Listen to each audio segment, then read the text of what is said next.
আসসালামু আলাইকুম। দেখুন কি ভয়ংকর একটা রিয়াকশন হচ্ছে। আর এই রিয়াকশনের ফলে দেখেন বিকারে ৩ টা লেয়ারের সৃষ্টি হয়েছে। উপরের দিকে লাল রঙের ফিউম, মাঝখানের দিকে সবুজ একটা লেয়ার এবং নিচের দিকে কালো রঙের একটা লেয়ার পড়েছে। এখন এই লেয়ার হওয়ার কারণ কি আমরা একটু জানার চেষ্টা করি। প্রথমে আমি একটা বিকার নিলাম, বিকারের ভিতরে নাইট্রিক অ্যাসিড দিলাম। এই নাইট্রিক অ্যাসিড কিন্তু ভয়ংকর বিপজ্জনক। আপনারা যখন ব্যবহার করবেন তখন অবশ্যই গ্লাভস পরে নেবেন। এখন এর ভিতরে আমি তামার তার দিয়ে দিব।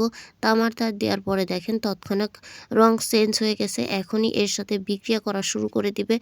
দেখেন এখানেই বিক্রিয়া করা শুরু করে দিয়েছে। এখন দেখেন যে এখান থেকে লাল রঙের একটা ধোঁয়া বের হচ্ছে। এটা হচ্ছে নাইট্রোজেন ডাইঅক্সাইড। এই নাইট্রোজেন ডাইঅক্সাইডটা খুবই বিপজ্জনক। এটা তৈরি হচ্ছে কপার এবং নাইট্রিক অ্যাসিডের সাথে বিক্রিয়া করে নাইট্রোজেন ডাইঅক্সাইড তৈরি হয়েছে এবং বাকি থাকে হচ্ছে কপার নাইট্রেট। আপনারা দেখতে পাচ্ছেন ভয়ানক রিয়াকশন হচ্ছে। আর এই রিয়াকশনের ফলে তামার তারটা পুরোপুরি ভ্যানিশ হয়ে যাবে। আর যতক্ষণ পর্যন্ত তামার তারটা থাকবে ততক্ষণ পর্যন্ত এই বিক্রিয়াটা চলতে থাকবে। আপনারা চাইলে এই বিক্রিয়াটা বাসায় ট্রাই করতে পারেন, কিন্তু অনেক সাবধানতা অবলম্বন করে ট্রাই করবেন।